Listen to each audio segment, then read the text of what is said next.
విష్ణువే నా కుమారుణ్ణి రక్షిస్తున్నాడేమో. ఆ విష్ణువును అంతం చెయ్యకుండా వదలను. అంతకంటే ముందు నేను ప్రహ్లాదుడి భరతం పట్టాలి. వాణ్ణి ప్రాణాలతో వదిలిపెడితే నాకే ప్రమాదం. వెంటనే వాణ్ణి సంహరించండి.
వాణ్ణి విషసర్పాలతో కరిపించండి.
ఏనుగల గుంపుచే వాణ్ణి తొక్కించండి.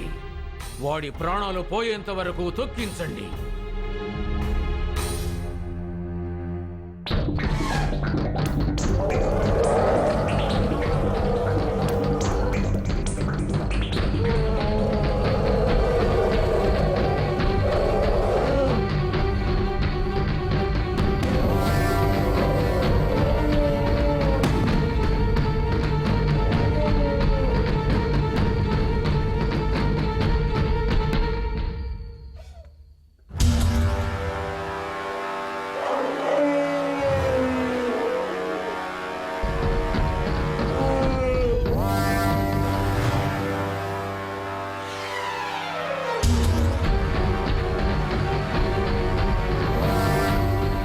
నువ్వు చావబోతున్నావు.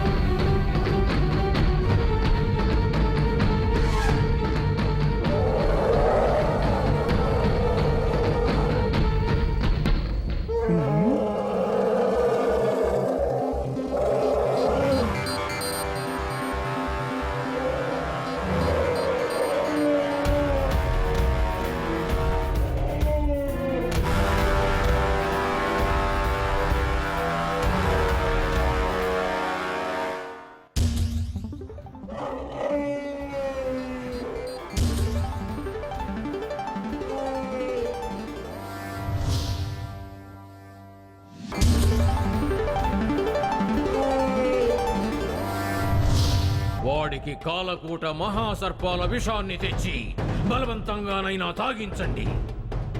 వెంటనే. హిరణ్యకశ్యపుడు అతని వాళ్ళు ప్రహ్లాదుణ్ణి హతమార్చడం కోసం శతవిధాలా ప్రయత్నించి విఫలమయ్యారు.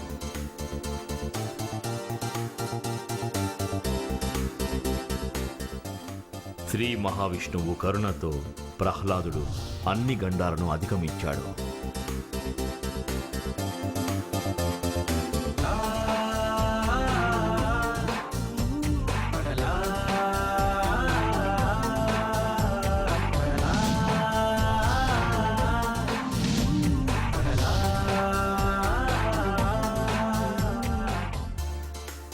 అయినప్పటికీ హిరణ్యకశ్యపుడు శ్రీ మహావిష్ణువు మహత్యాన్ని అర్థం చేసుకోలేకపోయాడు.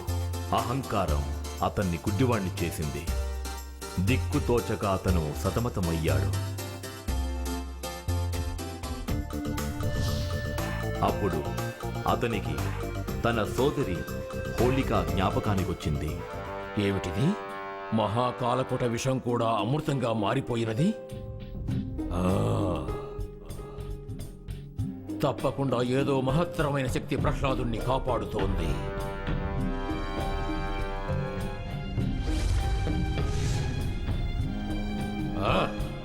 ప్రపంచములోని ఏ ఇతర శక్తి కూడా ప్రహ్లాదుణ్ణి అంతం చేయలేదా?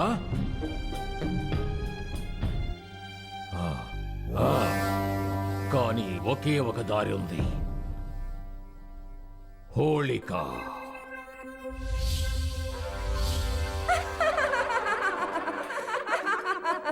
హోళిక, నీకోసమే ఎదురు చూస్తున్నాను సోదరి.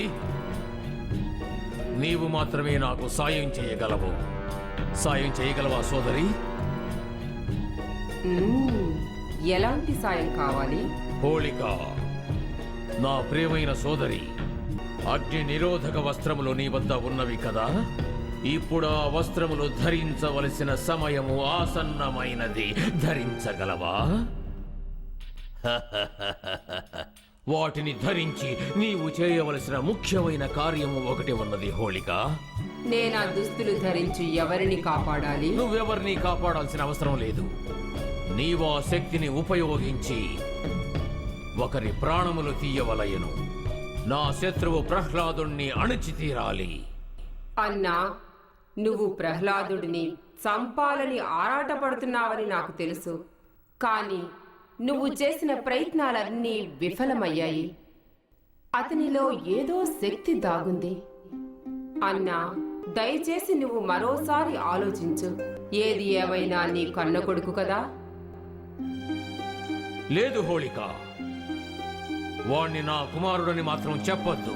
కానే కాడు. మన కుటుంబ గౌరవ ప్రతిష్టలకు భంగం కలిగించాడు.